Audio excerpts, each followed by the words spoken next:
Hello, friends. So I'm bringing the camera in just a little bit closer, and I'm going to hopefully this will be a nice, about a 7-minute kind of situation. And it's just really subtle work to help you try to find all of this stuff I've been talking about last week and this week in the pelvic floor, the corset, right, and that stabilization of the pelvis. So I love this particular sequence when I used to have sciatica and all kinds of things. This was really such a great little, I'm not going to call it physical therapy because I am not a yoga therapist, but it felt therapeutic to me, I'll tell you. I'm taking the block the long way. If I am shorter limbed and that feels uncomfortable for any reason, you could switch it and do the shorter way. Not a big deal. I'm going to come down onto my back. And then from your back, right, I want you to start by just having your hands on your thighs. We're going to kind of get right into it, right? And my heel of my hands is as deep in my, embedded as deep into my hip joint as I can, right? Or down towards it, I guess. Now take an inhale. With an exhale, I want you to push your thighs forward. And when I do that, you can't see it really well, but my low back, if I keep everything soft, right, that's the idea. My arms are the moving force here. If I push my thighs forward and I don't stabilize anything, my low back arches a little bit off the floor. It's not bad. It's not wrong. Please do that. Notice that, right? And let it go. And again, I want your awareness to be in this part of the body as you're pushing from here, right? So go ahead and push your thighs forward. Feel that little arch come into your low back. And then while you're holding it, by the way, just pointing out that it is starting to pull gently on the psoas, which is connected myofascially to the diaphragm. You're stretching your diaphragm a little bit. It's great. And release that. So you could do that a couple more times if you want to, and if you're really enjoying this sequence, right? So, but the next piece, we do the same idea, but as my hands push my thighs forward, my thighs are going to pull back into my hands. And that happens simultaneously. So no movement happens here now, right? So I take an inhale, and again, immediately push, pull. And so as I do that, you might have noticed, maybe if you're watching my body, right? My low back didn't arch, but boy, did I get some engagement right here in this part of my body, right? And release that. Soft belly breath in between. Let that belly be really soft. Okay, so now we're going to do what we just did 2 more times, but we're going to add on. But first, go ahead and gently move into the block. So slow, like 20%, go slow and barely anything, just enough till you feel your magnus adductor move into that block. And there's your pelvic floor. Right now, keep that. Now push, pull my thighs and pull back as my hands push forward.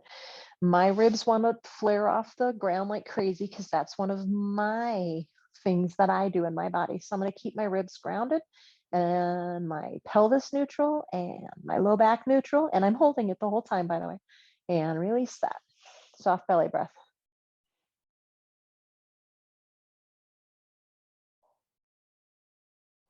We're going to do that one more time.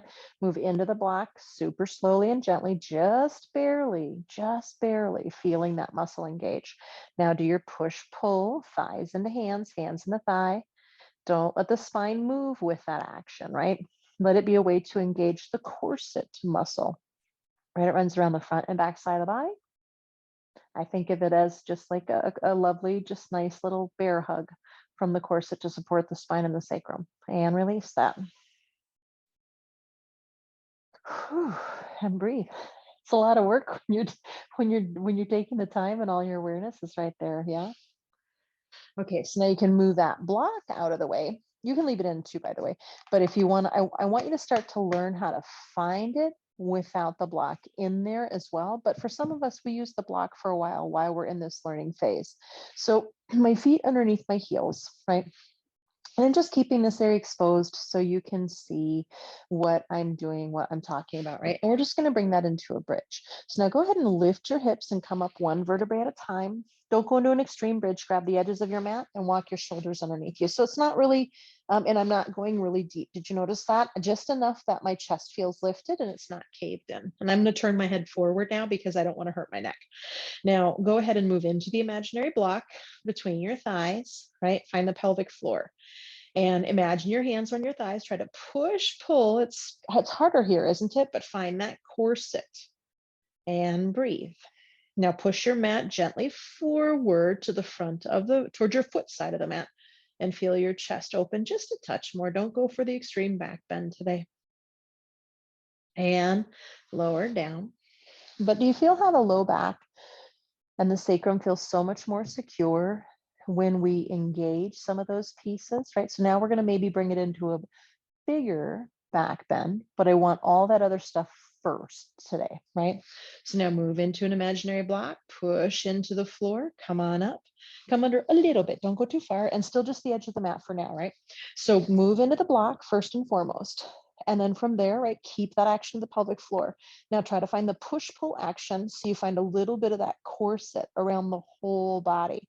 Now, if you want to rock your shoulders under you or interlace, you could, right? But I'm not going to, because again, today it's more about pelvis stability than it is about the upper back bend. And I tend to collapse my kidneys and all kinds of things when I do bigger back bends. Go ahead and roll down, which caused a lot of havoc in my lower body for a long time. Let the feet walk wide, let the knees lean in, right? You're going to go ahead and you're going to bring your arms in. So we're going to do full constructive rest. I want you to reach as far over as you can, letting the elbows cross, but then everything hangs and is loosey-goosey. And breathe into that area between the shoulder blades, as if you could, of course. Soft belly.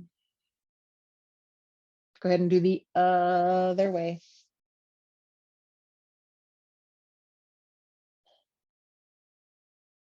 TV arms all the way out, knees separate. And it might feel nice just to take a couple of windshield wipers just to let that lower body be loosey-goosey after asking it to do so much stabilizing. So hopefully that's just a quick little sequence that you can do that will help your body learn this work so that you can start to bring it into other poses. Namaste.